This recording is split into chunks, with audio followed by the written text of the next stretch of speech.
सुधांशु जी बहुत नादान व्यक्ति हैं और इनकी पार्टी के लोग भी बहुत नादान हैं और अंजना ओम कश्यप जी जैसी मशहूर पत्रकार वो भी शायद इतनी नादान बनने की कोशिश कर रही हैं कि वो इस इवेंट का महत्व नहीं समझ पा रही हैं। इस इवेंट को जस्टिफाई करने का मतलब कि आप या सुधांशु जी या भारतीय जनता पार्टी या इस देश के लोग क्या ये बेवकूफ है, उनको समझ में नहीं आ रहा था कि प्रधानमंत्री नरेंद्र मोदी किस कार्यक्रम में गए थे वहां पे। हम लोग राजनीति में बच्चे हैं, हमें समझ नहीं है। आप इस प्रकार से समझा रहे हैं, नंबर एक।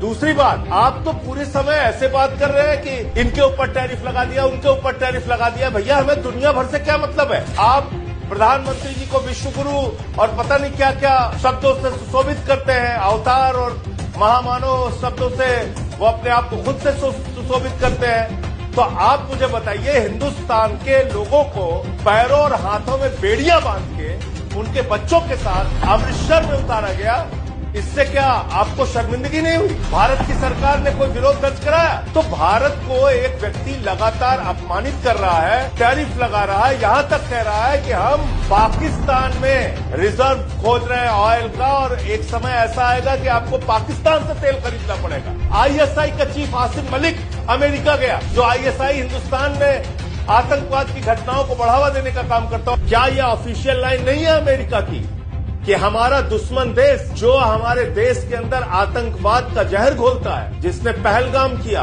पुलवामा किया, संसद पे हमला किया, अक्षरधाम किया, लाल किले पे हमला किया, उस पाकिस्तान के सेना अध्यक्ष को बुलाकर उससे मुलाकात की बंद कमरे में अमेरिका ने, जो हिंदुस्तान में आतंकवाद के बीज बोता है, जिस पाकिस्तान ने हाफिज सईद से लेके मसूद अजहर से लेके दुनिया के तमाम आतंकवादियों की फैक्ट्री है, और वो कह रहा है कि India and Pakistan both are great nation.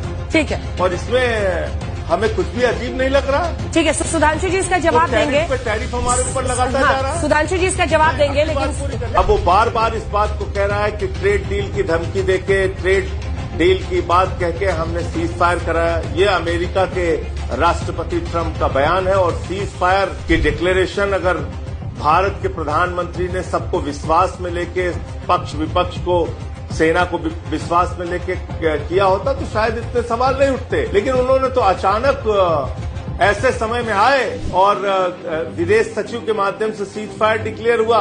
उससे पहले अमेरिका का राष्ट्रपति सीज फायर डिक्लेयर कर रहा है। तो ये तो अपने मन में 1000 सवाल खड़ा करता है कि सुधांशु जी जवाब दीजिए। भारत के बारे में सीज फायर इसके बाद सलमान सोज साहब में आ रही है।